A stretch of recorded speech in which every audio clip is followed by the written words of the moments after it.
सुकन्या और अदिति दोनों सौतेली बहनें थी। सुकन्या की माँ आशा का उसके बचपन में ही देहांत हो गया था। उसके पिता मनोहर ने दूसरी शादी की और सुकन्या की सौतेली माँ सरिता के घर में आ गई। सरिता ने आते ही पूरे घर को अपने कब्जे में कर लिया। वो हमेशा सुकन्या से पहले अपनी सगी बेटी अदिति पर ध्यान देती थी। मम्मी ये देखो मेरा नया सूट, शाम के फंक्शन में ये कैसा लगेगा? ये तो बहुत सुंदर लग रहा है, रानी लगेगी बिल्कुल मेरी बेटी। मम्मी वो सुकन्या को क्या दूंगी पहनने के लिए? वो भी तो हमारे साथ शादी में जा रही है, पहन लेगी कुछ भी जो उसका मन होगा। मेरे पास इतने पैसे नहीं है कि मैं उसके लिए भी नया सूट खरीदूं। वैसे भी तुम्हारे पापा का अब इतना काम नहीं बचा। मेरे लिए तुम्हें नया सूट लेकर देना जरूरी था। बहुत लोग आएंगे वहाँ, क्या पता कोई तुम्हें अमीर घर का लड़का पसंद कर ले।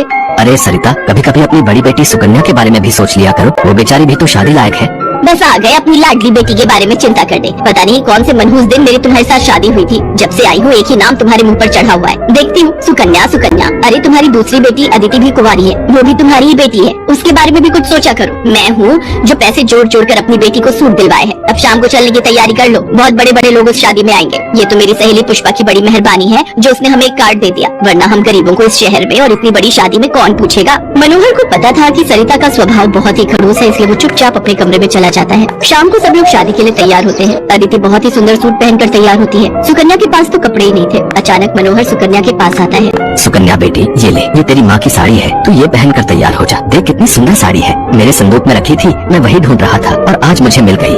पिताजी ये माँ की साड़ी सचमुच, ये साड़ी तो बहुत सुंदर है। शुक्रिया पिताजी, आज आपने माँ की ये साड़ी देखकर मुझे बहुत खुशी दी है।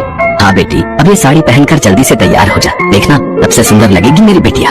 सुकन्या अपनी माँ की साड़ी पहनकर तैयार हो जाती है। सब लोग शादी में पहुँचते हैं। सरिता जानबूझकर अदिति को ही आगे कर रही थी ताकि वहाँ लोग अदिति को ही देखें। तभी एक बहुत ही बड़े परिवार के लड़के आशीष की नजर सुकन्या पर पड़ती है। सुकन्या बिल्कुल अकेली खड़ी थी। वो लड़का उसके पास आया और उससे बात करने लगा। हेलो, मेरा नाम आशीष है और आपका?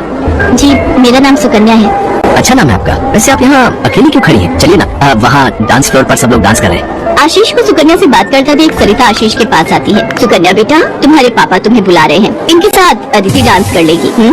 अब हाँ, क्यों नहीं, प्लीज। मनोहर ने तो सुकन्या को बुलाया ही नहीं था। ये सब तो सरिता की चाल थी। थोड़ी देर बाद सुकन्या फिर से खड़ी थी। अदिति आशीष के साथ डांस करने लगती है। आशीष अभी भी सुकन्या की तरफ ही देख रहा था, शायद उसे सुकन्या पसंद आने लगी थी। आशीष पूरी शादी में सुकन्या से बात करने की कोशिश करता रहा, पर बार बार सरिता अदिति को बीच में लाने लगी। पर आशीष के मन में तो कुछ और ही चल रहा था। एक दिन जब सुकन्या घर के काम कर रही थी तो अचानक मनोहर के साथ आशीष और उसके माता पिता आ जाते हैं। सरिता, जाकर जल्दी से चाय नाश्ते का इंतजाम करो। घनश्याम जी अपने बेटे आशीष का रिश्ता हमारी सुकन्या के लिए लेकर आए हैं। क्या सुकन्या के लिए आशीष का रिश्ता? ये कैसे हो सकता है? मनोहर की बात सुनकर सरिता चौंक जाती है। सुकन्या तो घर की झाड़ पोछ में मैले कुचैले कपड़ों में मानो ऐसी लग रही थी जैसे कीचड़ में कमल। वहीं अदिति सोफे पर आराम से बैठी थी। सब कुछ आशीष और उसके माता पिता के सामने था। सुकन्या बेटिया, जाओ जल्दी से तैयार हो जाओ। अदिति, जाओ अपनी दीदी को तैयार कर दो। कोई जरूरत नहीं है तुम्हें उसे तैयार करने की। तुम उसकी नौकर नहीं हो जो उसे तैयार करो, अपने आप हो जाएगी तैयार। ये रिश्ता उसके लिए आया है, अदिति उसकी नौकरानी नहीं है। अंदर चल रही सरिता और मनोहर की बातें थोड़ी थोड़ी आशीष और उसके माता पिता के कानों में आ रही थी, इसलिए मनोहर बाहर आ जाता है। मनोहर जी, हमारे बेटे आशीष को आपकी सुकन्या उस दिन बहुत पसंद आई थी और वैसे भी हम आशीष के लिए लड़की ढूंढ ही रहे थे, इसलिए अचानक ही आपको मैंने फोन मिला दिया। मेरी सुकन्या तो बहुत किस्मत वाली है जो आप जैसे इतने बड़े घर का रिश्ता उसके लिए आया, वरना हम तो, मैं आपको क्या ही कहूँ। घनश्याम जी, आपने सचमुच मुझ पर बहुत बड़ा उपकार किया है। नहीं नहीं मनोहर जी, इंसान दिल से अमीर होता है। आपने अपनी बेटी सुकन्या को जो संस्कार दिए हैं वो किसी धन दौलत से कम नहीं। तभी सुकन्या चाय नाश्ता लेकर आ जाती है। सुकन्या का रिश्ता पक्का हो जाता है। भाई साहब, हमें आपकी सुकन्या बहुत पसंद है। हम तो जल्द से जल्द शादी करके सुकन्या को अपने घर की बहू बनाकर ले जाना चाहते हैं। बस आप शादी की तैयारियां कीजिए। आशीष के माता पिता के मुंह से ये बातें सुनकर मनोहर की खुशी का ठिकाना नहीं था। सुकन्या आज एक बहुत बड़े घर की बहू बनने जा रही थी। आशीष के माता पिता रिश्ता पक्का करके चले जाते हैं। कुछ दिनों बाद सुकन्या की शादी की तारीख निकल आती है। सरिता, मैं देख रहा हूँ जब से सुकन्या की शादी पक्की हुई है तुमने सुकन्या से बात तक करना छोड़ दिया है। ये ठीक नहीं। तुम अपनी बेटी की शादी करो, मैं इस शादी में कोई हाथ नहीं लगाऊंगी। ये रिश्ता मेरी बेटी के लिए था। मैं चाहती थी आशीष के साथ अपनी बेटी का रिश्ता करना, पर तुम्हारी उस सुकन्या ने सब काम खराब कर दिया।